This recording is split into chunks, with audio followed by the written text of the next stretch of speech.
Welcome to third chapter. This is an optimization. We have 4 lectures on this. And so before getting into know what are the important optimization methods, let's start from the basics. Why we are looking at optimization methods.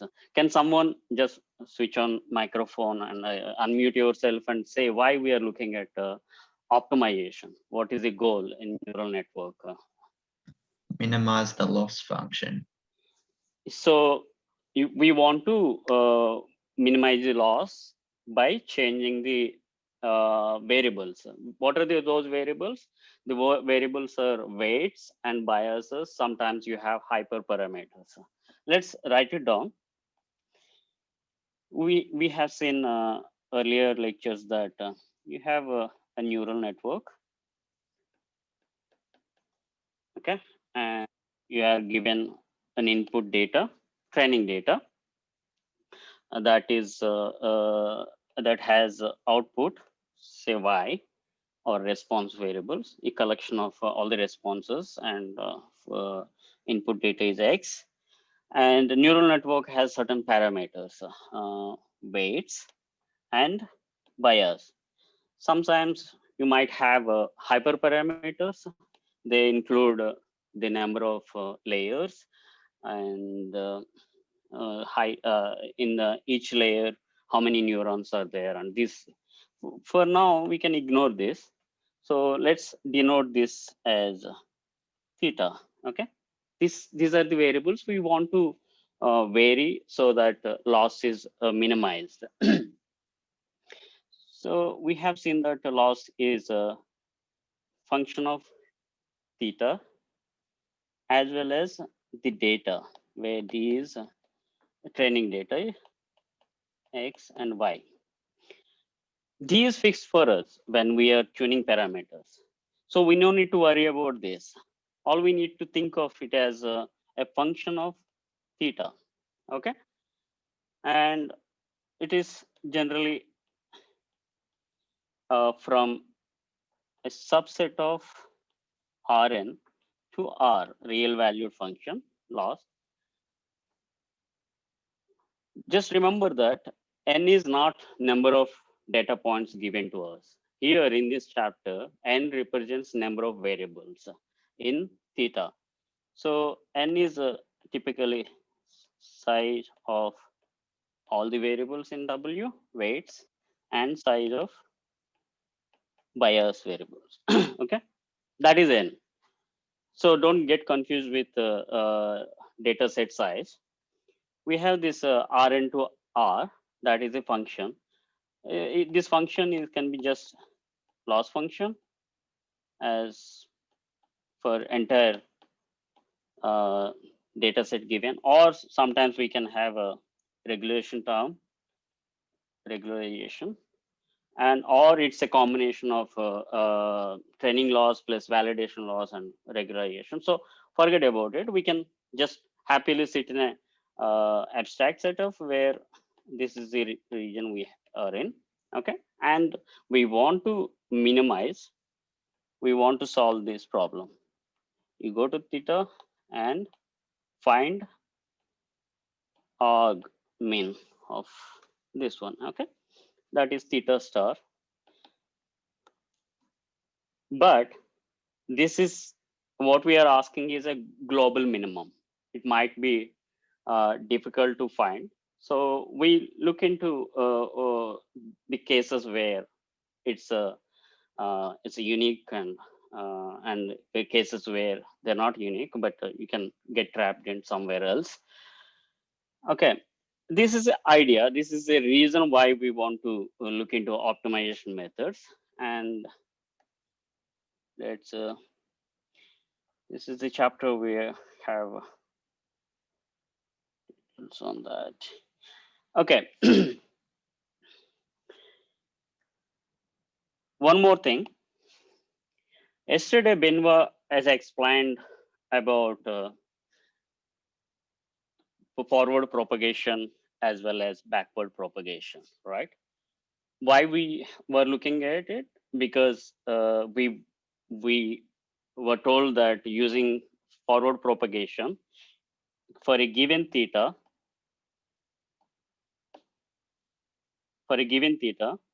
it is given to you. You can compute f of theta using forward propagation, and you can compute gradient at theta using backward propagation. You can also extend the backward propagation for computing Hessian. We will see, if you're not familiar with what is Hessian and other things, we can also extend backward propagation to compute Hessian. That is useful in developing second order methods. Okay, so how do we use this forward propagation, backward propagation to like find at least local minimum? Okay, so to understand this, first thing to understand what is gradient. Okay, and can someone quickly tell me what is a gradient intuitively? Like I'm not asking for the definition of or expression of gradient. Just unmute yourself and tell me what do you think of a gradient when somebody says, okay, gradient of a function at a given point.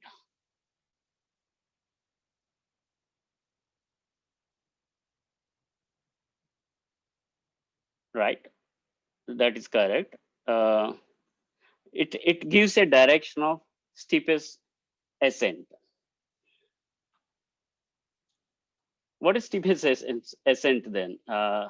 Like if you move in that direction, you gain the most, right? Let's look at a function. This is a nice smooth function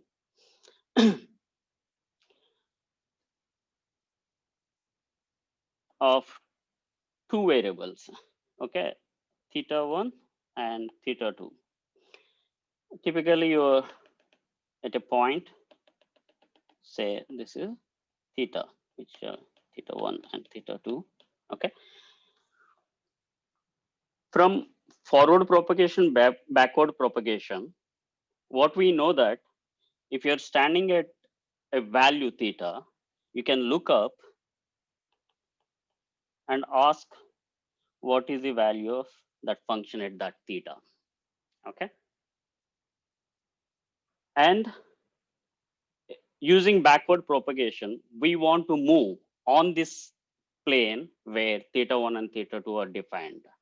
So you can take a step, and again you can ask what is the function value. You can look up and ask what is the function value, and you can continue until you're happy with where you are and say, okay, this is a good loss for me, so I'm happy with this, and you test it on test set. But how do you move, how do you make this walk and until you are happy with it? Okay, that is where the notion of gradient and directional derivative comes into picture. So if I'm looking here, you can intuitively feel that this has to be direction in which I might gain the most by making small step. Okay, so this is on the ground, you are here, and say suppose you're here, this is the theta on the ground, and this is the direction you gain. So directional derivative actually on this plane where theta 1 theta 2 non-directional derivative gradient is on the plane. If it tells you you move in this direction, then the gain on top at the function value is the most. So gradient is a vector which tells you the direction.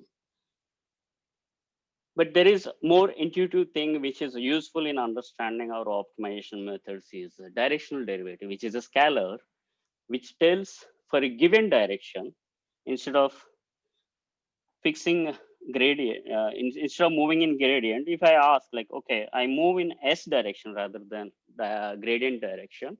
If I move S, what is the gain I get? This is, if you see this, somewhere here you move the value.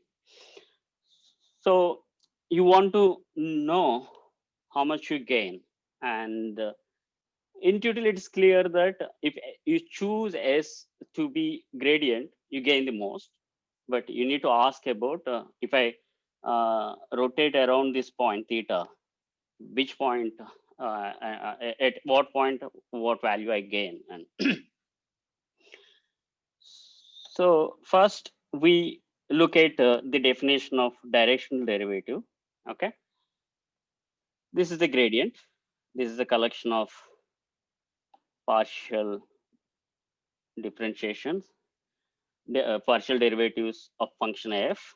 Okay, and then if you look at the definition, which is a scalar, this is the definition of directional derivative. What we are asking that in the direction of s, at what rate I move. Okay, and that is this definition, and this can be easily computed in terms of gradient using this formula. Okay, it's just the inner product between direction and the gradient vector.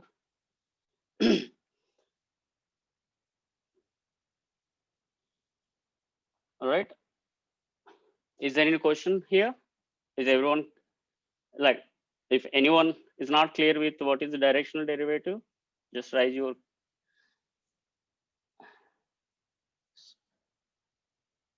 What is small length? I didn't understand the question.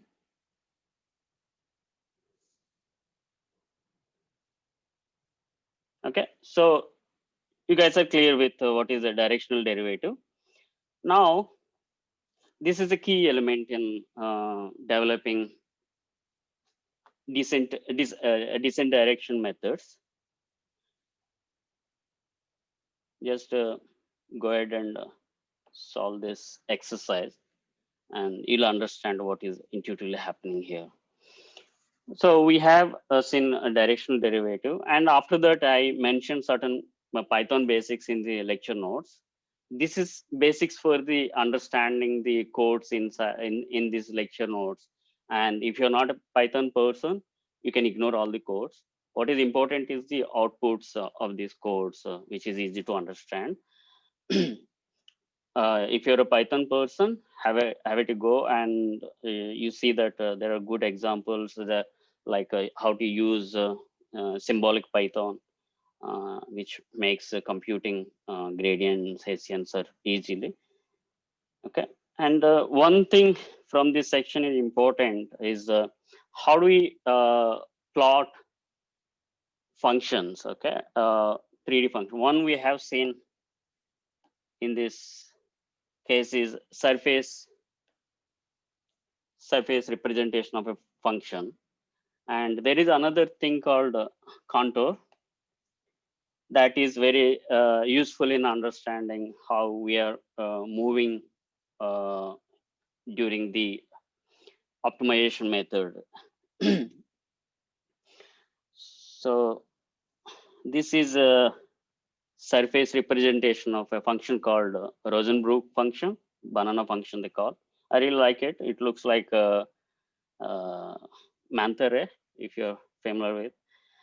Okay, this is surface representation. It is hard to actually visualize moving on this surface. So what we do is that we use something called contour plot. Okay, that is looking from the top.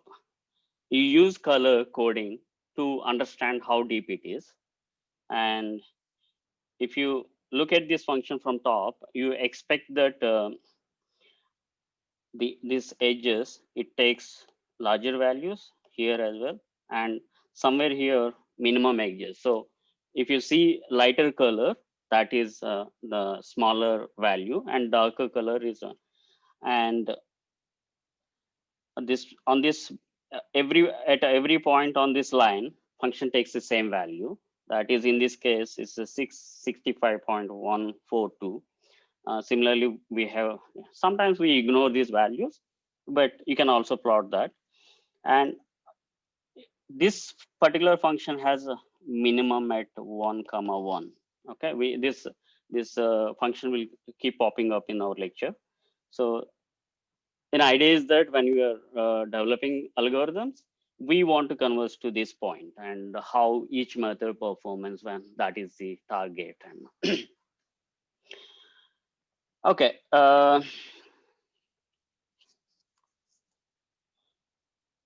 let's talk about briefly what is a local minimum, what is saddle point, and convexity of a function.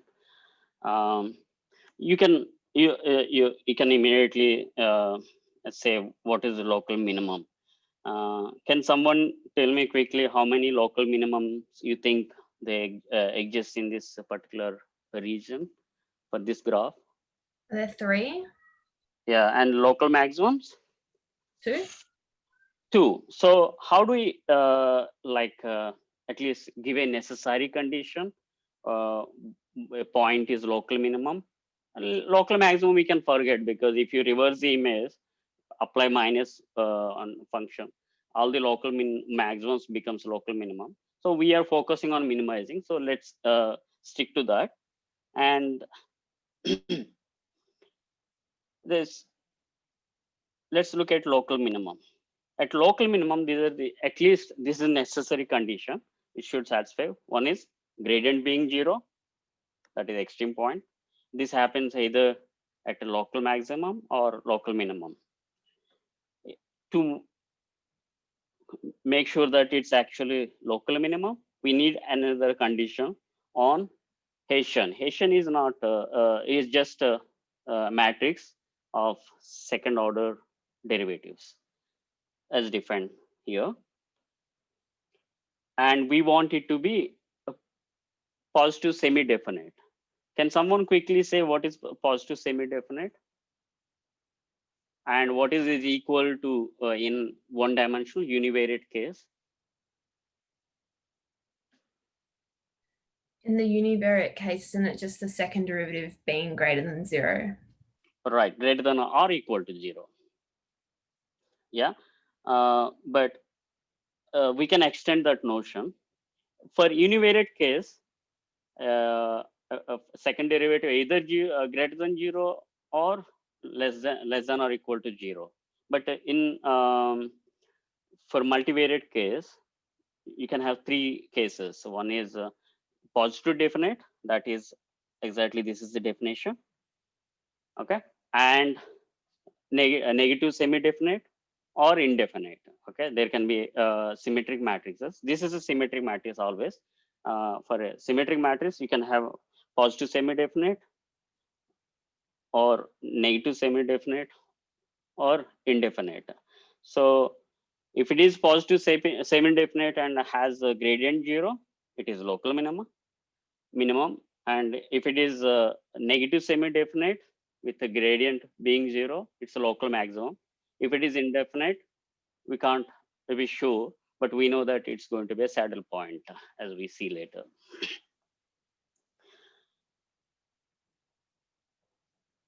Now, let's just look at convexity. Convexity is about if your function looks like this.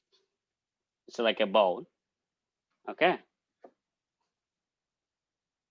That is, in math, he's saying that Hessian is positive semi-definite everywhere.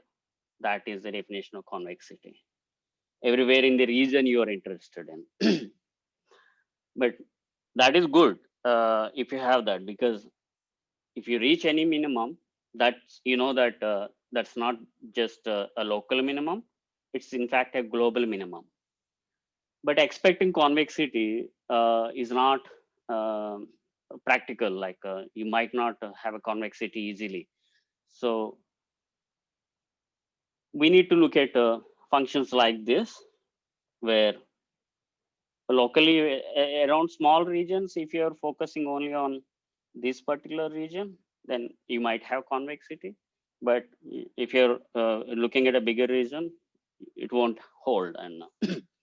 And still we need to have an algorithm that takes you to the nearest local minima, if not a global minima.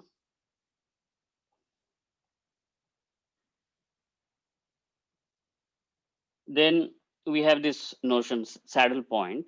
Saddle point, a simple example is in one dimension, you have a curve like this, okay, where gradient or derivative is zero because it's a constant value at this point, but it's not neither minimum nor a maximum.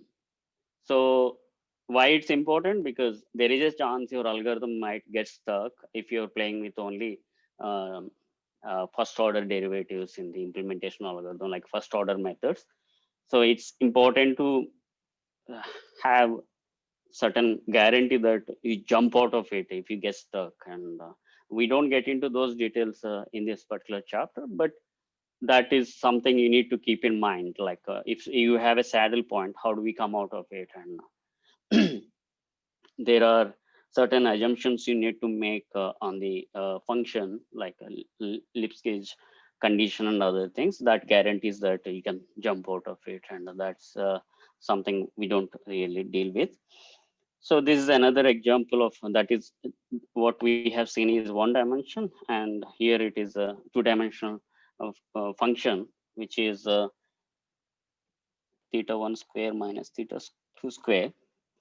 You can see that at 0 0, okay, at somewhere at this f of 0 comma 0, that point at 0 0, you have this saddle region. So this 0 0 point is actually a saddle point uh, because this is neither minimum point or maximum point, but has a gradient 0. One way to make sure that your uh, second derivative, that is Hessian, is indefinite. Okay.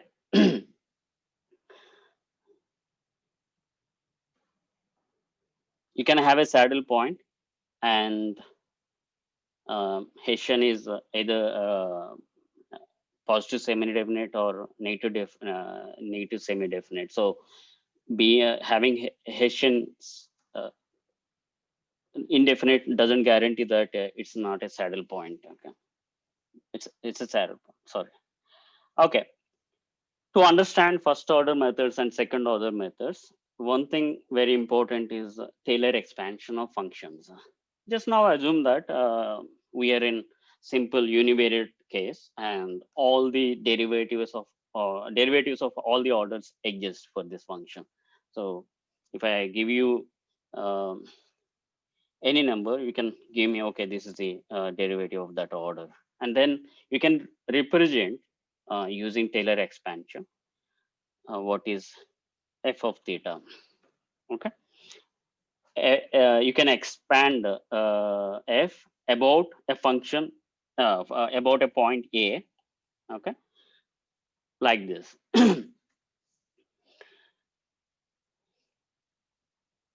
Is there anyone not familiar with the Taylor expansion?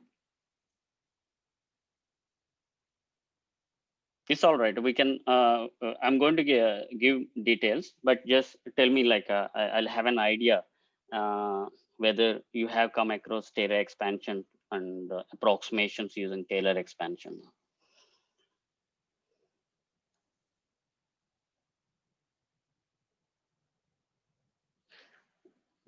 Should a saddle point be neither positive definite nor so you can have a saddle point where Asian can be positive semi-definite. I give you an example. It's essentially you're okay to have f of theta is equal to 0. Um, okay, that's still a positive semi-definite. Think of this function. Okay, it goes like this. If this other end is like this. This is a saddle point. On the other hand, if this way, this is a global minimum. Okay. If this region is flat, just does the like properties won't change in terms of gradient and Hessian, but what happens outside this region really tells you whether it's a global minimum or not. Okay, or saddle point or not. Okay, let's look at nth order approximation of a function. For this, you just need to have m derivatives up to order m. What we do, first let's see. You have this expansion about point A. I'm asking like, give me what is the 0th order expansion. Then what you do, you just discard all the terms of order greater than 0. Then this 0th order expansion. If I actually consider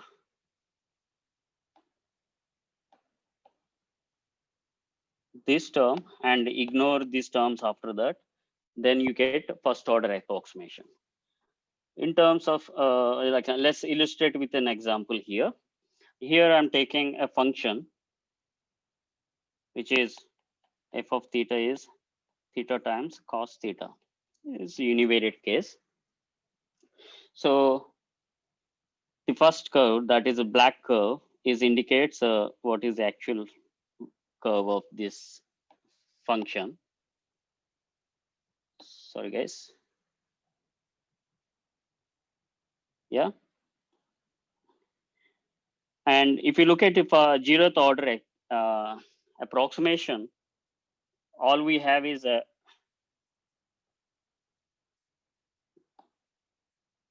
come on. Okay, all we have a constant because we are ignoring all other variable terms with variable. So what we have is that just a constant term at value 2. We are asking expansion of 0th order around about value 2. Then you get a constant value, that is a red curve. And if I ask you first order approximation, that is a green curve. This also goes to the same point at 2, but otherwise it's not really close. First order is slightly better. First order is a green curve. Second order is slightly better. This is the curve. And if you look at third order, it's becoming much better. And that is a blue curve. And so on. If I'm asking like, in this region between from 1 to 3, what curve you think is close to the actual curve, from what order you feel like, you are very similar to the actual curve. Tentatively, if you can see that from order 3, that is blue curve, you can guarantee that in this region between 1 and 3, you're close to the actual curve. For any order less than that, you can clearly see the mismatch between the actual curve and the approximation. If I reduce the region here, then maybe even first order is good approximation. So it really important like what region you're looking at during the approximation. And so if computing derivatives of any order is cheaper, you can ask like, okay, I can take 1000 order approximation. But when you talk about neural network, the number of variables we have is huge. Okay, here in this example, one variable or two variables just for the illustration we are taking. But in practical scenarios, we have many variables. So it's very difficult to compute the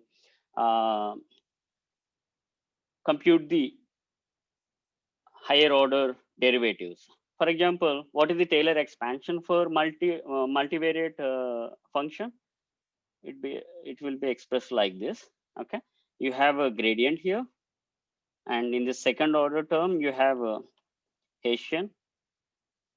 What is the dimension of gradient? If n variables are there, n is the dimension of gradient, whereas for Hessian it's n times n. If you go for third order, it's n cube. So complexity increases drastically, and that's why like most of the times we see first order methods more popular among neural network than second order, and that's why like we focus more on first order methods. And in the first order method we ignore all these terms, and we only focus on these kind of expressions. And when we move to second order term, we consider these terms as well. Okay, are there any questions so far on Taylor expansion?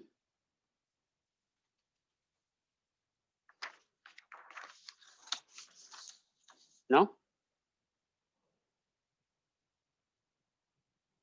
Or any suggestions if I'm missing something? All right, now we are good to start with what is the general framework of local descent methods. And again, just recall that we are in we have a function which has n variables and gives a real value. And again, we want to minimize that function over the a region we are interested in. This is the general framework of okay. How do you do this? Suppose this is the contour plot, and you start somewhere. You start somewhere, some point, call it theta1, and you want to find out which direction I better take a step so that I minimize my function value. And all you can do is that where you're standing, you know there what is the value, because you can use forward propagation and find the value. Now, using backward propagation, you want to find the next step, this direction or this direction, what direction is good for me, so that I move. And once you are there, that is theta2, then you want to ask where I should go, so that until I reach, this is a minimum value for this function, this is 1 comma 1, and somehow I want to reach that minimum point where minimum is achieved. So how do you do that? In First, we need to find the descent direction. That's where we use backward propagation. But once we have the direction D, we will find a step size or learning rate called alpha. Why it's important? I don't want to just go as much as this descent direction telling me to go. I don't want to move at the magnitude of the descent direction. What I want to do is that I want to decide on what is the length of this step I want to make. Okay, I just don't want to jump around. And if descent direction is telling me to go here from here, that won't be a reasonable thing. Maybe you might end up in a higher range or in a problematic situation. So I want to make a smaller step sometimes. I want to make a bigger step according to where we are. And so it is important to decide what is that learning rate we are going to have. So that is alpha. And then algorithm has to terminate somewhere. We need to understand that, okay, we are close to minimum, or this is what we can do. And we terminate the algorithm there. That is a termination condition. So we study them one after the other. And a typical example of this descent direction method is as follows. In this graph, you started at theta 1, and next step you move to theta 2, and so on, and you reach here, and you see that whatever method it is actually has a good convergence, is moving towards that, and we will see what exactly this algorithm the next lecture probably.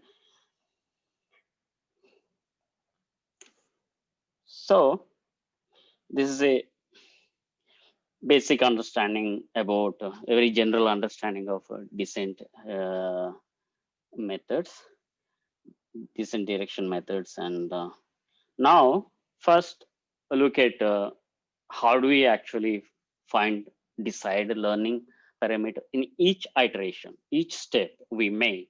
How do we decide what is the learning rate?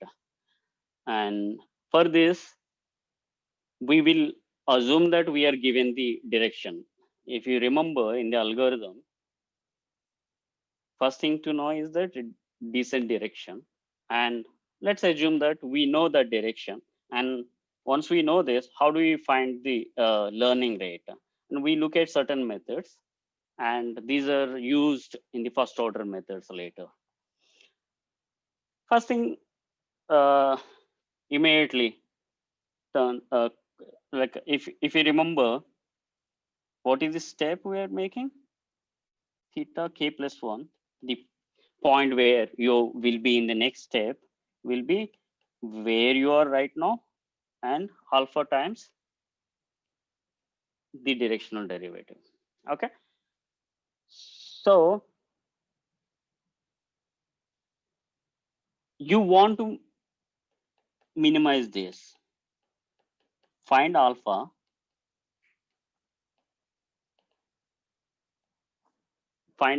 the learning rate, so that this is minimized.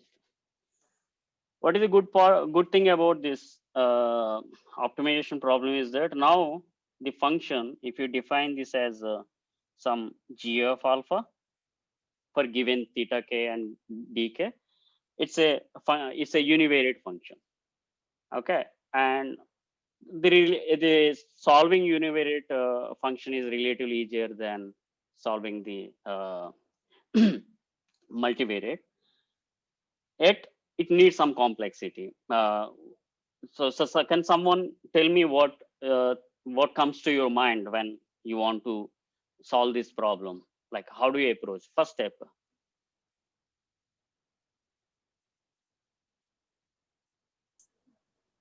Derivative is 0. Yeah. So you want to take a derivative alpha d by d alpha is equal to 0. It will be nice if you can actually solve this analytically.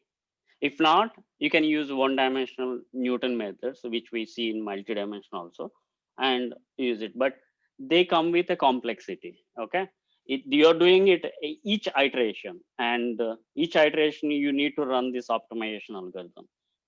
There is a complexity, and you need to compute function value to do it. So if that complexity is too much, you will be okay to make more iterations with less computations in each iteration, rather than finding alpha exactly that minimizes, that solves this problem. So next step we look at approximately finding that alpha. uh, Sometimes what you do is that you fix the learning rate at each iteration in advance, even before deciding uh, the before start running the algorithm. And a typical choice is to take a geometric decreasing. You have fixed in alpha 1 and alpha 1 and gamma are fixed. Then each iteration you reduce by a fraction of gamma. And can someone tell me what happens if gamma is close to 0? You have seen in the previous lecture yesterday, Benoit has shown what happens. And can someone tell me? Step size is too small. Sorry. Step size is too small. Yeah, so he has given example where learning rate is smaller, the learning rate. So you get stuck. That's correct. So you have like this.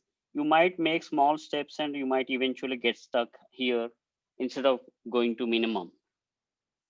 Start here and you just continue, and each time that step size increases, you know that geometric summation is finite. So if you don't like have gamma sufficiently enough, you don't move much. What happens if gamma is close to 1?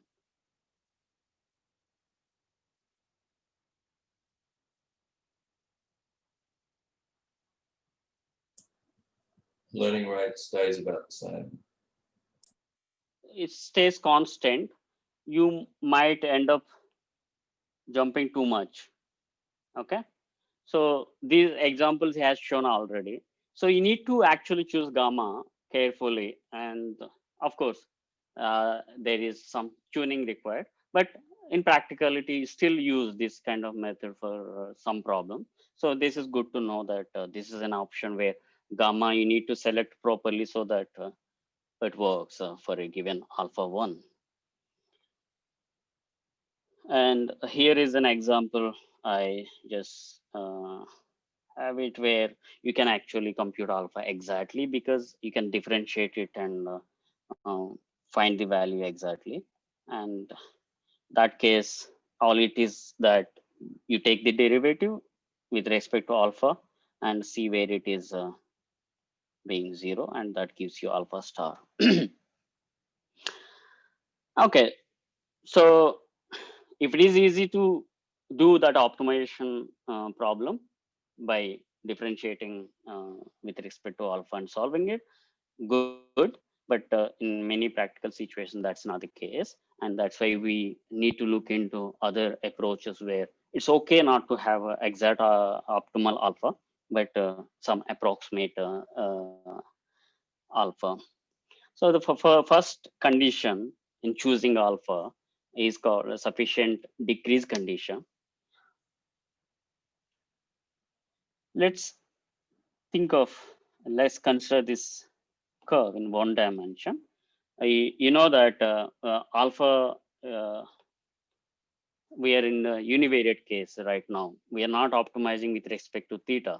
It is at a step we are trying to optimize alpha. Suppose this is a function, okay? You are at, this is f of theta k, and you want to move in a direction, sorry, this is f of theta k. If you chosen this one as next step, this is theta k. If you chose this point as a, then you get f of theta k plus 1.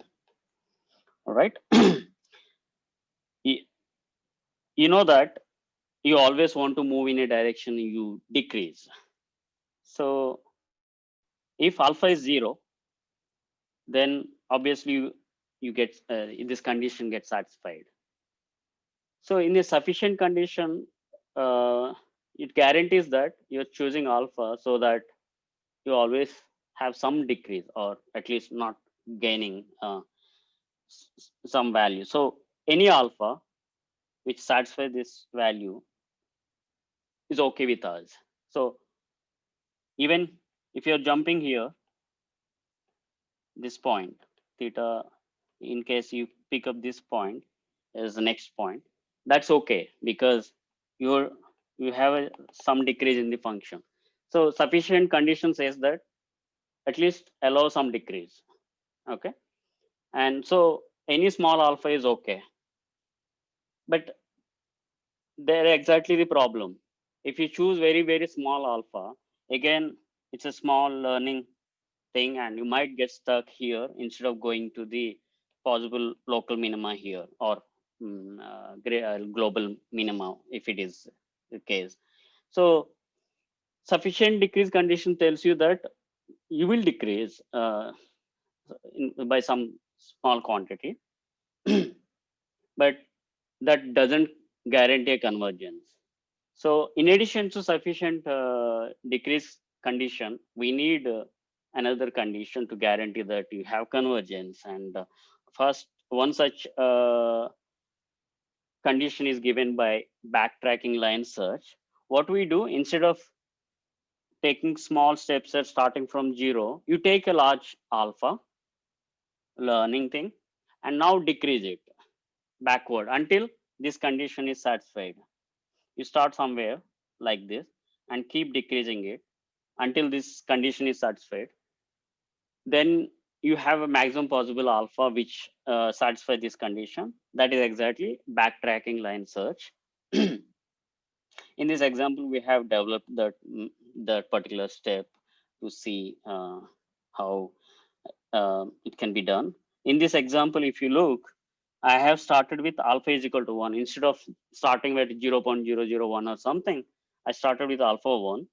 But the condition, sufficient condition might not be satisfied for this alpha. What I do, I divide it by 2 to make at the next step, I make it 0.5 and see whether this sufficient condition is satisfied or not. If it doesn't, you again divide it by 2, then you get 0.25. And in this particular example, what happens is that when alpha is 0.25, you have this sufficient condition satisfied. That is one way to actually guarantee convergence. So what it does is that it makes sure that alpha is at least this much so that you have a convergence. Alternative to backtracking line search is this condition. Here we look into gradient also.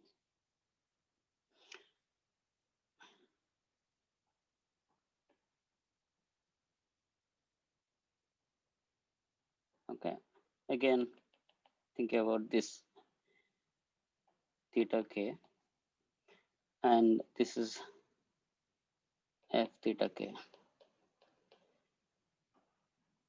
In the descent direction, we assume that this direction is given. Typically, this direction is given so that you are looking towards downside, okay, down the hill.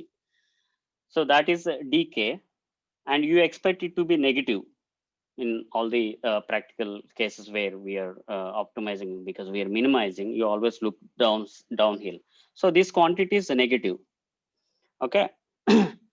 And when you move to theta k plus 1 in the same direction, if I look, okay, I want to make sure that I have that at least that much difference. Like I want to gain a little bit, okay, a little bit slope gain, so that I am making enough progress in that direction. If alpha is chosen to be 0 here in the then theta k plus 1 will become theta k. That case, you're not making any progress, and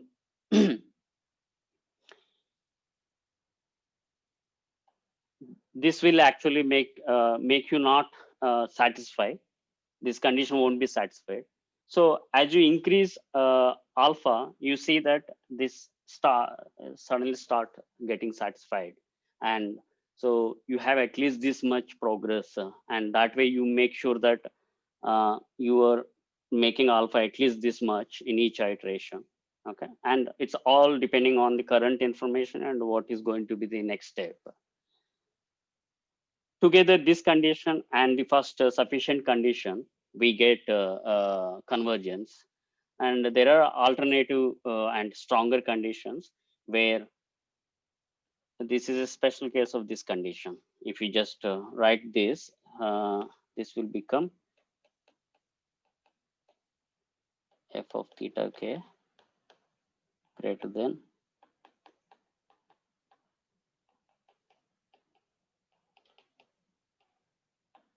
minus sigma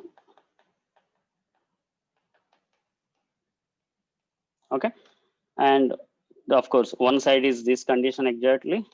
The other condition guarantees that you're not jumping around. Okay, even this is okay, but you don't want to step so much. And what you do that you want to be somewhere here, and that is guaranteed by the other end inequality.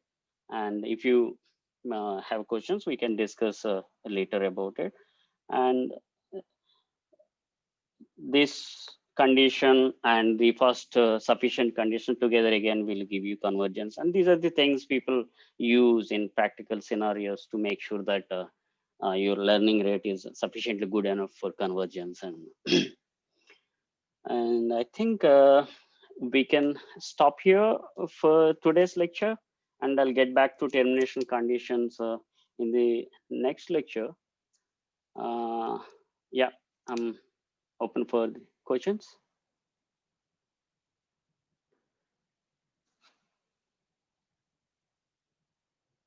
Any questions or suggestions, or you want to have a discussion on this?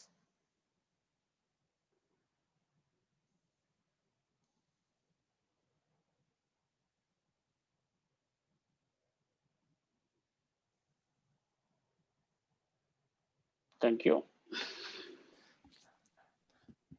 Hi, Sarat. I have a question. Yeah. Yep. Yeah. Yeah, I'm just trying to work out. I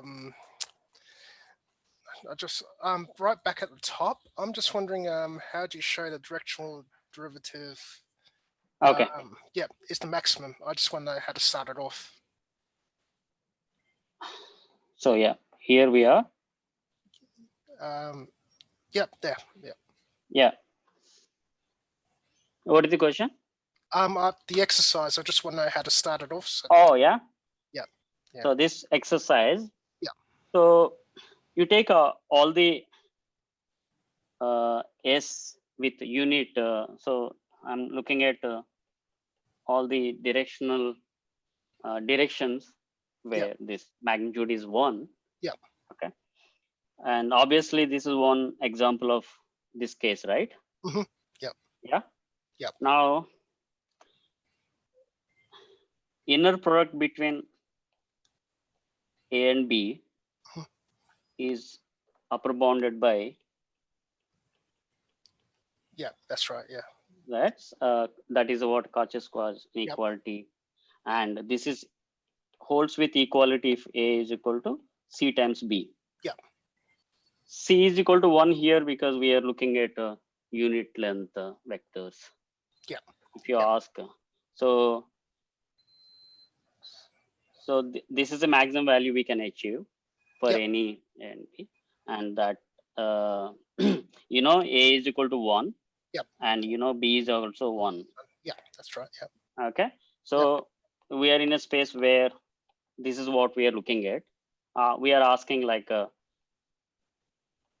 we are saying that this is equal holds with equality only if and only if A is equal to B. Yeah, that's exactly mean. Yeah, this is what we get to conclusion. Yeah. Yeah. Okay. All right. Thank you for that. Thank you. Yeah. Any other questions?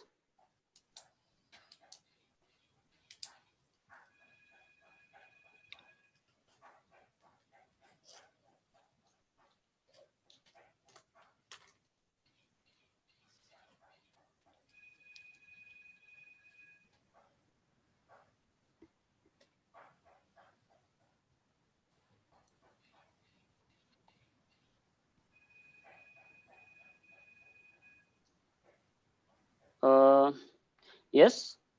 Also, I keep updating certain. So the content up to whatever we covered here will not change very much. But in the later parts, I might add little bit to it. So keep an eye on that. And yeah, before the lecture, it will be good to go through it. And also, there are some resources outside if you want to read and go through it. I hope that's what you're asking, Matt.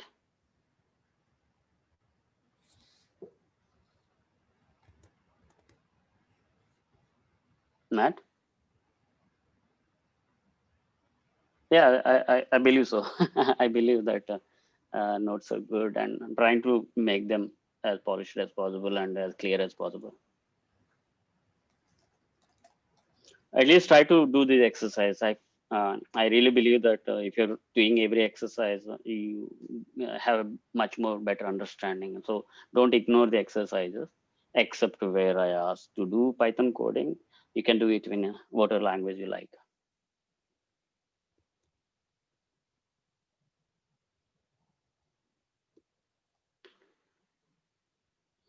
That's good, I guess. Thank you very much. I can close this session now, I guess, if there are no further questions. Yeah, see you in the next class. All the best with your homework. Thanks, Sarat. Nice Thank you. Benoit, thank you.